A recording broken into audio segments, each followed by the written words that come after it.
There was a time in my life when everything seemed ordinary. I worked a 9 to 5 job in IT, lived in a modest suburban home, and shared a routine existence with my wife, Amanda.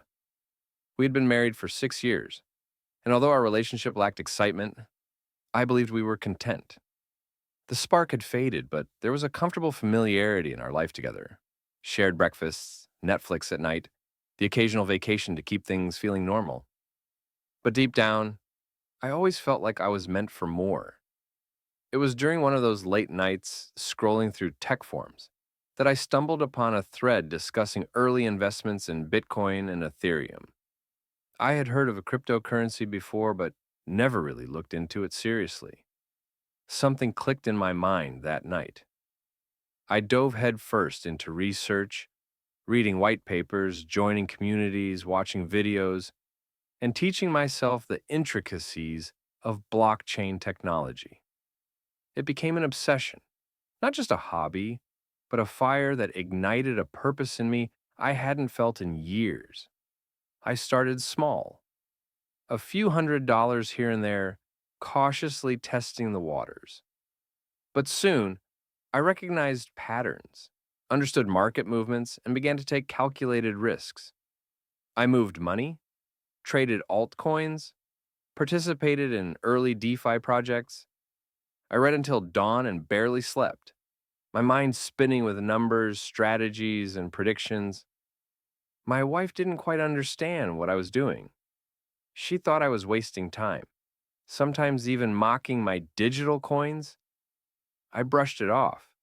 I wasn't doing this for applause. I was doing it because I saw a future no one else around me seemed to recognize. Then came the windfall. One particular token I'd invested in early exploded overnight. My modest portfolio ballooned into 6 figures, then seven, seemingly in a blink. I reinvested wisely, diversified, and secured my assets. Within a year, I had made more money than I could have imagined making in a lifetime of working a regular job. I bought a new house, ultra modern, sleek, overlooking a lake. I drove a Tesla, wore designer clothes, and finally allowed myself to feel like I had made it. But the one thing I didn't expect was how the success would affect Amanda. At first, she was thrilled. Expensive gifts, trips to Paris and Tokyo, high-end restaurants. She reveled in the luxury. But somewhere in the midst of this new life, I began to feel a shift. She became distant, distracted. She would leave the house for long stretches without explanation. Her phone always glued to her hand, her eyes guarded when I asked simple questions. I ignored the red flags at first, convincing myself that maybe she was just adjusting to the new lifestyle. But I was wrong. I kept all my crypto-related documents, including seed phrases and wallet passwords, in a small leather notebook I guarded like my life depended on it. I never left it out in the open, always tucked it into the locked drawer of my home office. But one morning, I woke up to find the drawer ajar and the notebook missing. My heart dropped into my stomach. I rushed to my computer, logged in, and watched in horror as my wallets emptied one by one. Bitcoin, Ethereum, altcoins, gone in minutes. Every cent stolen. My wealth, my security, my future vanished. Amanda was gone too. Her clothes were missing from the closet, her phone disconnected. There was no note, no goodbye, just silence and a hollow ache that stretched into every corner of my new house. I searched, called friends, filed reports. Nothing. She had disappeared completely. Days later, I received a message from a mutual friend. Amanda had been seen at an airport, boarding a flight with a man no one recognized. Young, handsome, carefree. My heart fractured in ways I didn't think were possible. In a matter of hours, everything I had built was destroyed, not by a market crash or a hack, but by the person I had trusted most. She had betrayed me in the deepest way possible, not just by stealing my money, but by taking advantage of the trust and love I had offered so freely. I sat alone in that cold, modern house, surrounded by the echoes of a life that no longer belonged to me. And for a while, I did nothing but exist in that grief. But something inside me refused to die. In the weeks following Amanda's betrayal, my world shrank into something unrecognizable. The house I once viewed as a symbol of success now felt cavernous and cold. I moved from room to room like a ghost, haunted by memories and the deafening silence that replaced our shared life. Food lost its taste. Sleep became a rare, restless visitor. Each time I closed my eyes, I saw her face, not as the woman I once loved, but as the stranger who had looked me in the eyes while planning my ruin. Friends offered sympathy, but none could truly understand. Their words were hollow, their pity more isolating than comforting. I had built an empire from lines of code and intuition, only to watch it vanish in a moment of misplaced trust. My financial ruin was complete, but the emotional toll was what nearly broke me. There were moments when I considered leaving everything behind, walking away from the world entirely. But the thought of Amanda living luxuriously off what I had built kept that darkness at bay. I couldn't let that be the final chapter of my story. So I began again, not with money, but with purpose. The first step was moving out of the house. I sold it at a loss and relocated to a modest apartment in a quieter part of the city. It had no lake views or smart appliances, but it gave me something far more valuable: a clean slate. I disconnected from social media, cut ties with anyone who reminded me of my old life, and immersed myself once more in the world of crypto and finance. This time, though, I approached it differently. I didn't chase flashy coins or viral trends. I went back to fundamentals, building slowly, methodically. Every morning I woke early, made black coffee, and studied the markets. I joined private communities of developers and investors, exchanging insights and rebuilding my network. I taught online workshops under a pseudonym, helping others avoid the mistakes I had made, both technical and personal. And slowly, the numbers in my wallet began to grow again. Not at the explosive pace of before, but with a steadiness that brought peace instead of adrenaline. Then, something unexpected happened. At a small crypto meetup hosted in a co working space downtown, I met Emily. She wasn't flashy or overly tech savvy. She worked in digital marketing, had a calm demeanor, and listened more than she spoke. Our first conversation was about the psychology of online risk taking, and I was struck by how effortlessly she connected ideas. We kept talking after the event, then met for coffee a few days later. There was no pressure, no performance. Just two people sharing quiet moments in a noisy world. Emily didn't know about my past at first. I kept that part of me hidden, not out of shame, but out of caution. I wasn't ready to revisit those wounds. But as weeks turned into months and our connection deepened, I told her everything. She listened without judgment, without interruption. When I finished, she simply said, "Then it's a miracle you're still standing." That was the first time I felt seen since Amanda disappeared. What made Emily different wasn't just her kindness, it was her resilience. She had her own history of setbacks, personal and professional, but carried them like badges rather than burdens. She encouraged me to stop measuring my worth by numbers or revenge fantasies. Instead, she helped me see that my true strength wasn't in what I had lost, but in how I had survived it. Together, we started working on a side project, a crypto education platform for beginners. I handled the technical side. She crafted the messaging and design. We built a small but loyal following, and soon we launched paid courses and consultation services. Revenue trickled in, then poured steadily. We reinvested wisely, expanded the platform, and partnered with ethical exchanges and blockchain organizations. Within a year, I was financially secure again. Not a millionaire yet, but on track. But more importantly, I was happy. Our apartment was filled with warmth, mismatched furniture, plants on windowsills, books stacked in corners. We cooked together, laughed often, and celebrated every small win. I no longer felt haunted by the past. Instead, I felt anchored by the present and excited for the future. Emily never tried to erase my pain. She simply helped me carry it more lightly. Then, one summer, we decided to take a vacation.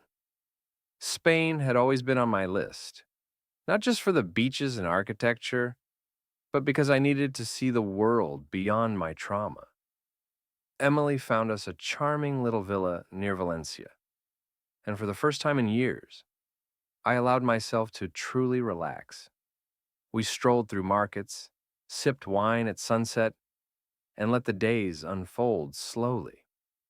It was during one of those leisurely afternoons, as we sat at a seaside cafe, that the past came crashing back in the most unexpected way. Amanda walked by. It took me a few seconds to recognize her. Amanda looked different, thinner, older, worn in ways that had nothing to do with age. Her clothes, once designer perfect, were faded and mismatched. The air of confidence she once wore like armor was now absent, replaced by something brittle and uncertain. She passed by our cafe table slowly, not looking up, not seeing me. But I saw her. For a moment, the world narrowed. The clink of glasses, the hum of tourists, the rustling wind. It all vanished under the weight of that moment. Emily noticed my sudden stillness and followed my gaze. I didn't have to explain. She could feel it in my body, the way my breath caught, the tension in my shoulders. Amanda had always loved Spain. She talked about it constantly, fantasizing about a life by the sea with warm air and no responsibilities. I assumed she had run off to a Mediterranean paradise with her new lover, paid for with my stolen wealth. I had imagined her enjoying everything she hadn't earned. But the woman who walked past us was not living in luxury. She was drifting. I didn't follow her. I didn't speak. I simply sat there, holding my coffee, watching a chapter of my life shuffle past like a ghost. Later that evening, curiosity got the better of me. Emily, ever supportive, encouraged me to get closure if I needed it. We walked along the beachside promenade, and after some time, we saw Amanda again.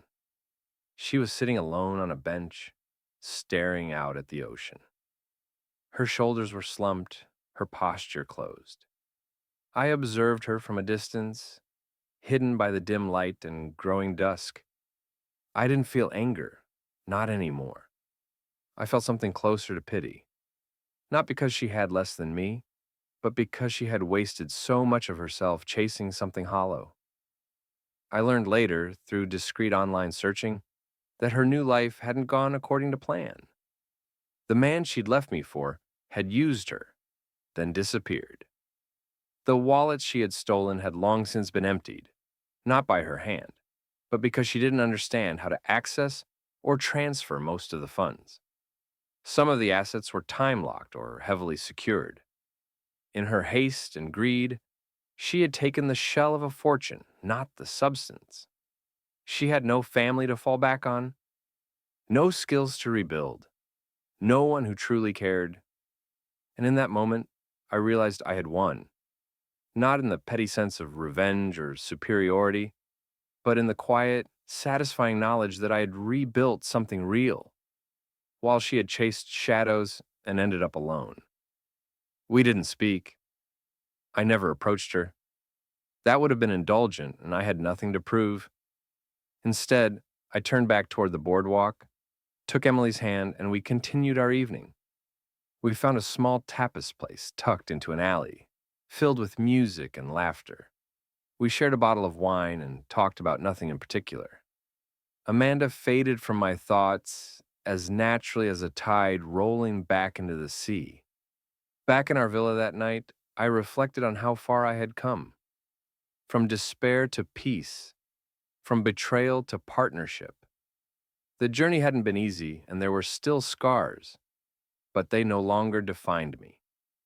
They were part of the architecture of who I had become, stronger, wiser, and infinitely more grateful for the life I now lived. The next morning, I wrote a journal entry titled, "The Day I Let Go." I described everything I had seen, everything I had felt. And then I closed the journal, tucked it away, and never opened it again. When we returned home, the crypto platform Emily and I had built began to gain traction in ways we hadn't expected. A few major influencers mentioned us in podcasts and YouTube videos. Our user base surged. Within 6 months, we received acquisition offers, generous ones. But we turned them down. We weren't chasing an exit. We were building something that mattered. With the money we did make, we reinvested, launched a mobile app, and began hosting free educational webinars to give back to the community that had supported us. I found fulfillment not in the numbers on a screen, but in the messages from people who told us we helped them understand crypto for the first time. Emily and I eventually moved into a cozy house on the edge of a forested suburb. Nothing extravagant, but it felt like home. She planted herbs in the backyard. I set up a small home office filled with books and sketches of ideas for future projects.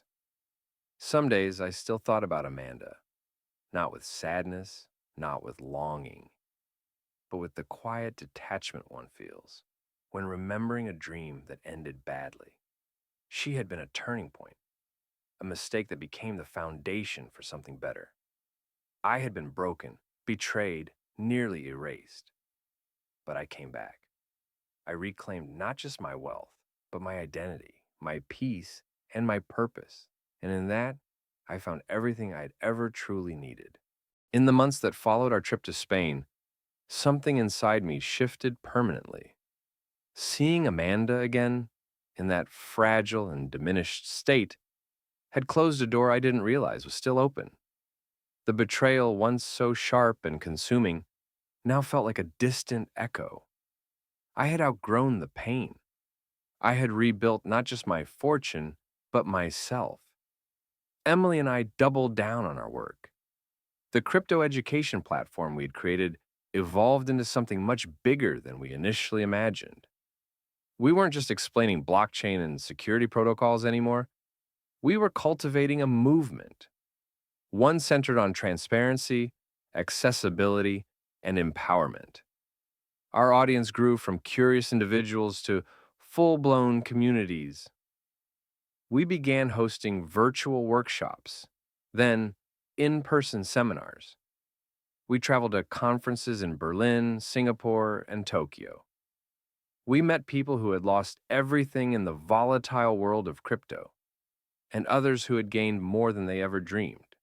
And we taught them how to protect, grow, and reinvest wisely. At one point, we considered launching a fund to help victims of crypto scams rebuild. It wasn't about playing hero. It was about giving back to those who had been in the same position I once was, blindsided, disoriented, and starting over with nothing but resolve. The more we built, the more we were noticed. A well-known tech blog ran a feature titled, "The Man Who Lost Everything and Then Won It All Back." It was flattering, sure, but also deeply humbling. The real reward wasn't in the attention. It was in the DMs from college students who told us they had invested their first $100 safely because of our videos. It was in the 60-year-old man who emailed me, saying he finally understood how to use cold wallets because of our platform. That meant more than numbers on a dashboard. Emily became the heart of the operation. She had a way of connecting with people, grounding even the most complex ideas in language anyone could understand. Watching her grow into that role, confident, driven, passionate, made me fall in love with her all over again. She wasn't just my partner in business. She was my anchor in life. On the anniversary of our platform's launch, we hosted a live stream Q&A. Over 80,000 people tuned in.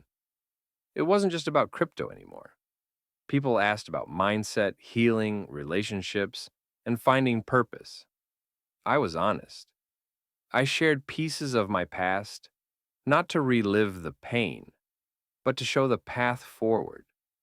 Transparency had become our brand, not just in code, but in character. Financially, we were stable beyond anything I'd hoped. But we kept our lifestyle simple. We rented a modest but beautiful home near the coast, with a workspace that had big windows and warm light. Our car was practical.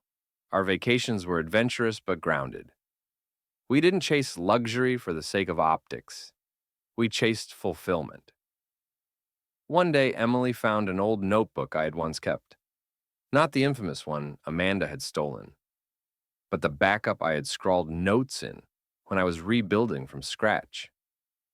Flipping through those pages, with their shaky handwriting and half-baked ideas, brought tears to my eyes. Each scribble was a step out of the darkness. Each note was a seed that eventually grew. We framed one of those pages and hung it above our workspace. It was a reminder that even ashes can hold the blueprint for rebirth. As time passed, our focus widened. We began partnering with nonprofits to bring financial education to underserved communities. We launched a scholarship fund. We mentored young entrepreneurs, not because it looked good, but because it felt good. The pain I had once carried turned into fuel, not for revenge, but for reinvention. People often ask me what I would say to Amanda if I ever spoke to her again. I used to fantasize about that conversation, about closure, confrontation, vindication.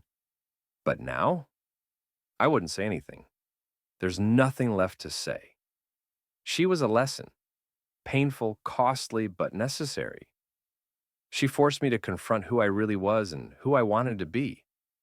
And because of her, I became a man who doesn't just bounce back. He builds forward. Emily and I never rushed to marry. We didn't need a certificate to validate our bond.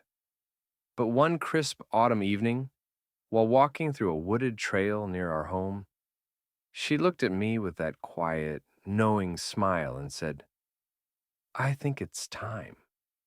And it was.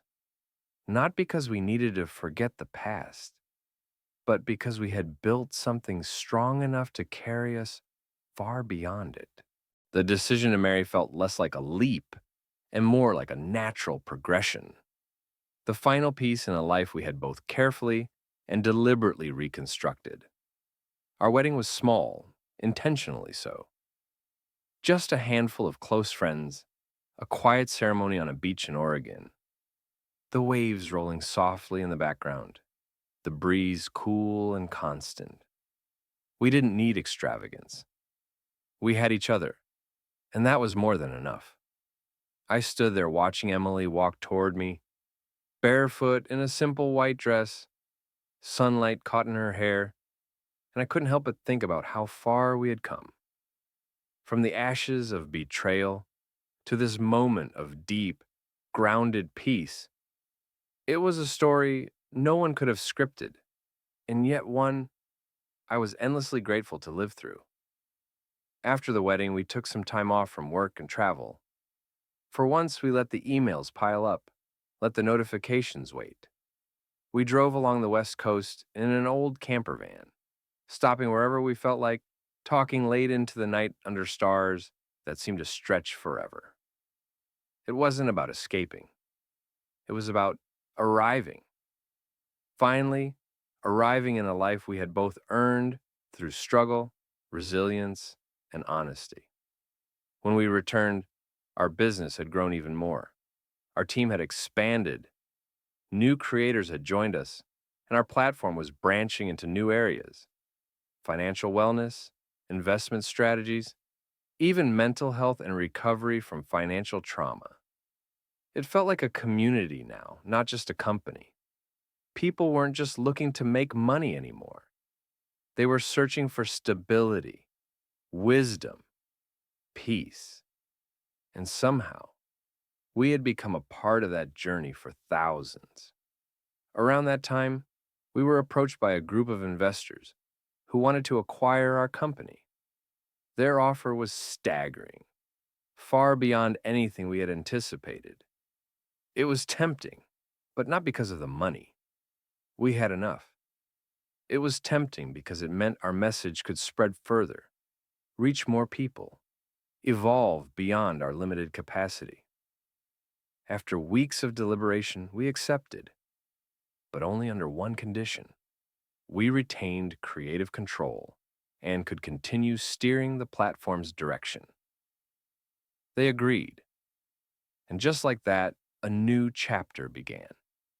The acquisition made headlines across the tech and finance worlds. My face appeared in places I never imagined: on podcasts, in articles, in discussions about resilience and leadership. People were fascinated by the story. The man who lost his fortune to betrayal rebuilt it with integrity and used it to build something meaningful. But I never let it go to my head. The success was real, yes, but it had come at a price, one I would never forget. The betrayal, the nights of despair, the clawing back from zero.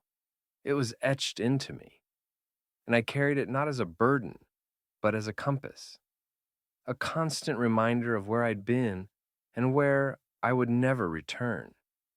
Emily, ever grounded, kept us focused on what mattered. She reminded me to say no to the noise, to prioritize our team's well-being, to keep our mission human and heart-centered. She became the CEO officially, and I moved into a more visionary role, speaking and advising, mentoring the next generation of builders. Years passed.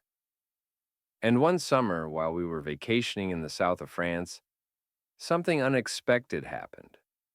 I got a message from someone I hadn't heard from in nearly a decade, a mutual friend from my past life with Amanda.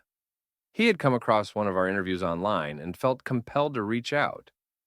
After some hesitation, I agreed to meet him.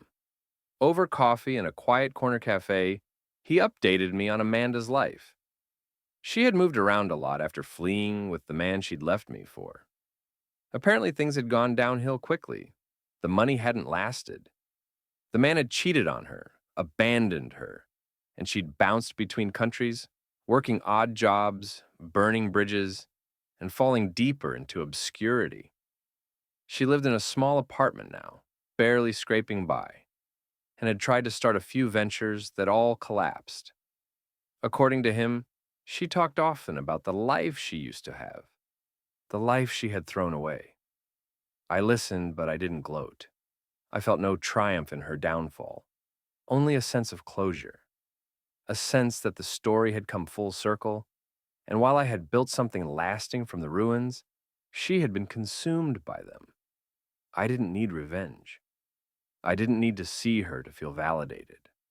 I had my life, a life rich in purpose, partnership, and peace, and that was more than enough. As the sun dipped below the horizon that evening, casting a golden hue over the water, I looked at Emily and felt a deep, almost overwhelming gratitude. She hadn't just helped me rebuild. She had shown me what it meant to be truly wealthy, not in dollars, but in meaning, in connection, in quiet mornings and shared dreams. Time has a curious way of smoothing out the jagged edges of the past. What once felt like sharp, raw pain becomes distant, almost abstract, like a story told so many times it no longer stings. And that's what my former life became: a story, a long, winding chapter of hardship, betrayal, and survival. But no longer a wound, just a scar. Faint, but there. After that summer in France, Emily and I traveled less frequently. Not because we lost our sense of adventure, but because we found joy in stillness. We bought a modest house on the outskirts of Portland, surrounded by towering pines and quiet trails. We built a greenhouse, adopted two rescue dogs, and started hosting weekend dinners for the people who had walked beside us on this path: our team, our friends, our chosen family. The money we had accumulated was considerable, but we never flaunted it. We kept our lives simple, focused, and intentional.